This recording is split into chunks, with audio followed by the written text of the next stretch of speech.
இந்த ஒரு கடவுளை நீங்கள் வேண்டிங்கன்னா உங்கள் உடம்புல இருக்க எல்லா பிரச்சனையுமே தீர்வாகும்னு சொல்கிறாங்க. அதுதான் நம்ம தன்வந்திரி அப்படின்ற ஒரு சாமி பற்றி பார்க்க போகிறோம்.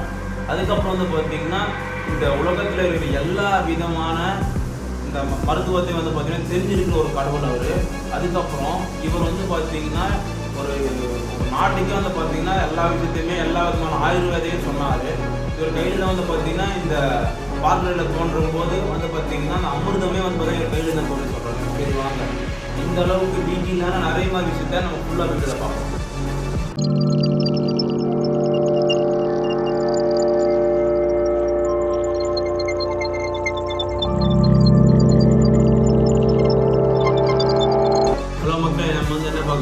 தன்வந்திரி கோவில் பற்றி பார்க்க போகிறோம். ஃபர்ஸ்ட் ஆஃப் ஆல் நம்ம ராணிப்பேட்டை டிஸ்ட்ரிக்ட் வந்து பார்த்தீங்கன்னா தன்வந்திரி கோவில் வந்து நம்ம அதை பற்றி பார்க்க போகிறோம்.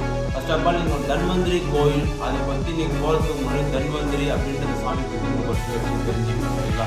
சரி வாங்க வீடியோக்குள்ள போயிடலாம். ஃபர்ஸ்ட் ஆஃப் ஆல் நம்ம வந்து இந்த தன்வந்திரி அப்படின்றது அவரை பற்றி வந்து பார்க்க போகிறோம். அவர் வந்து பார்த்தீங்கன்னா நம்ம ஆயுர்வேதை அப்படின்னு ஒரு தந்தை. அந்த ஆயுர்வேதம் எல்லாத்தையும் உருவாக்குறதுக்கு எல்லாத்தையுமே வந்து பார்த்தீங்கன்னா அவர் தான் இருக்குது. அப்புறம் அந்த ஆயுர்வேதம் வந்து பார்த்தீங்கன்னா உலகத்துக்கு வந்து பார்த்தீங்கன்னா கொண்டு வந்து கொடுத்தாரு. சரிங்களா? எப்படி பிரம்மா இருக்கார் பார்த்தீங்கன்னா அவர் தான் இதை வந்து பார்த்தீங்கன்னா ஆயுர்வேதம் எல்லாமே ரெடி பண்ணி உருவாக்குனாரு. அதை வந்து பார்த்தீங்கன்னா இவர் தான் வந்து வழி நடத்தினார். யாரே தன்வந்திரி. சரிங்களா?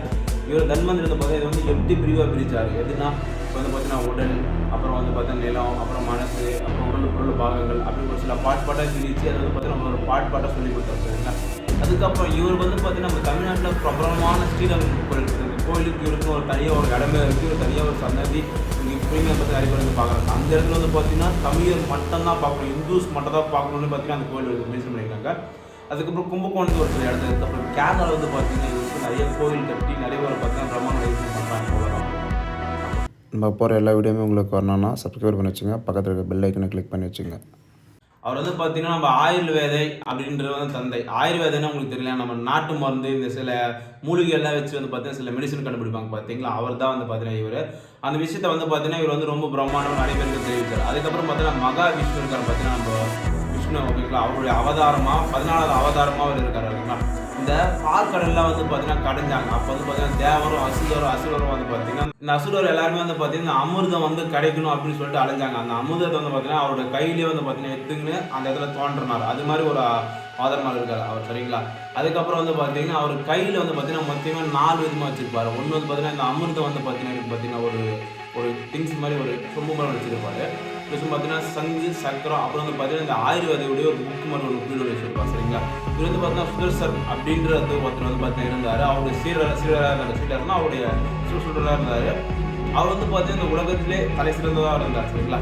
அதுக்கப்புறம் இவர் வந்து பார்த்தீங்கன்னா காசி, நம்ம காசியில் வந்து பார்த்தீங்கன்னா மன்னராக இருந்தார். அப்போ மன்னராக இருக்கும்போது காலத்தில் வந்து பார்த்தீங்கன்னா அங்கே இருந்த மக்களுக்கு எல்லாருக்குமே வந்து பார்த்தீங்கன்னா இந்த மருந்து பற்றியோ இதை பற்றி டீட்டெயிலாக இது என்ன சாப்பிடணும், என்ன சாப்பிடணும், எது மாதிரி விஷயத்தில் பண்ணணும் டீட்டெயிலாக எல்லாமே சொன்னாங்க. அதில் வாங்க இப்போ நம்ம ராணிப்பேட்டை டிஸ்ட்ரிக்ட் வந்து பார்த்தீங்கன்னா கீக்குத்துப்பேட்டு அங்கே உள்ள தன்வந்திரி பேர் பற்றி தான் பார்க்கலாம். ஃபர்ஸ்ட் ஆஃப் ஆல் இது வந்து பார்த்தீங்கன்னா உள்ள ஃபோன் எல்லாமே நாட்டோட, கேமரா எதுவுமே நாட்டோட. நீங்கள் வந்து பார்த்தீங்கன்னா ஜஸ்ட்டு கண்ணால் மட்டும் விசிட் பண்ணோம்.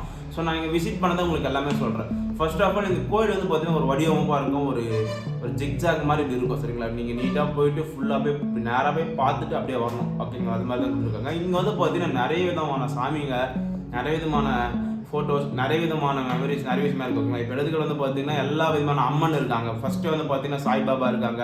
அப்புறம் வந்து பார்த்தீங்கன்னா சாமி சில கர்டர் இருக்காரு. அதுக்கப்புறம் நிறைய விஷயம் வந்து பார்த்தீங்கன்னா அங்கே இருக்காங்க.